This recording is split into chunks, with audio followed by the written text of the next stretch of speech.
Hello. हो, मी अनिकेतची आईच बोलते. बोला ना सर. काय सांगता? अनिकेतच्या चित्राचा पहिला क्रमांक आला. वा वा वा, व्हेरी गुड व्हेरी गुड. अहो, अभिनंदन माझं कसलं करताय, अनिकेतचं करा. आणि हो, तुमचंही अभिनंदन. Thank you thank you. पेढे ना नक्की देऊ, नक्की नक्की देऊ. Okay bye. अनिकेतचा पहिला क्रमांक आला. माझ्या अनिकेतचा पहिला क्रमांक आला. ऐकलंस ना परमेश्वरा, माझ्या अनिकेतचा पहिला क्रमांक आलाय. संपूर्ण देशात त्याच्या चित्राचा पहिला क्रमांक आलाय.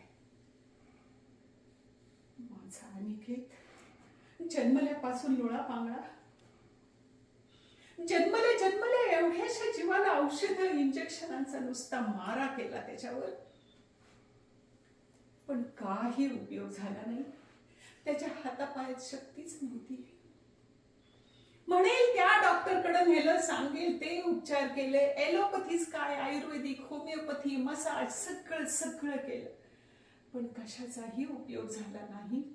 तेव्हा परमेश्वरा मी तुझ्याकडे आले. देवदेव नवसयास व्रत वैकल्य काय केलं नाही त्याच्यासाठी, पण तुला दया आली नाही. पण मी हिम्मत हारले नाही. मी त्याच्या तोंडात ब्रश दिला आणि त्याच्या समोर कॅनव्हास ठेवला. त्याला चित्र काढायला शिकवलं. त्याच्या हातापायात ताकद नसली म्हणून काय झालं, त्याची समज चांगली होती. तो हळूहळू चित्र काढण्यात प्रवीण झाला आणि मी त्याची चित्र चित्रकला स्पर्धेला पाठवू लागले. तालुका पातळी, जिल्हा पातळी, राज्य पातळी करत करत आज त्याच्या चित्राचा संपूर्ण देशात पहिला क्रमांक आलाय. माझ्या कष्टांचं चीज झालं. मी जिंकले परमेश्वरा, तू हरलास. तू त्याला असाय निराचार लाचार बनवलास, पण मी त्याला जगायला लायक बनवलंय. तू त्याला लोळा गोळा बनवलास, पण मी त्याच्यातून कलाकार घडवलाय. तू त्याला असं हाय सोडून दिलास, पण मी कशी सोडू रे? मी आई आहे ना त्याची.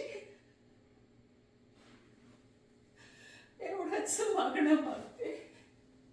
या पुढे आईची अशी परीक्षा घेऊ नकोस. या पुढे आईची अशी परीक्षा घेऊ नकोस. या पुढे आईची अशी परीक्षा घेऊ नकोस.